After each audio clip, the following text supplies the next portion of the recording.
If you use Android phone, consider to watch this video from beginning to the end and see this simple setting that assure you that each time you are sending text messages on your Android phone, it's actually delivered. So let's see.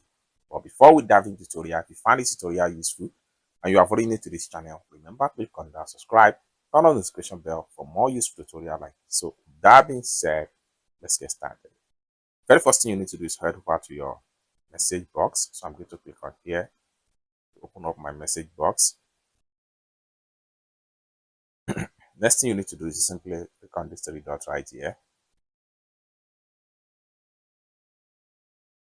Next thing you need to do is to click on settings. The next thing you need to do is to simply turn on this particular button right here. Show if the message is delivered. It's as simple as that. So basically, this is how to enable message deliver recipient notification on your Android phone. I hope you really got value for this video. If you find this video useful, give this video a big like, and also remember to subscribe to the channel, turn on the notification bell for more useful tutorials like this. Thank you so much for watching, and I hope to see you in my next video.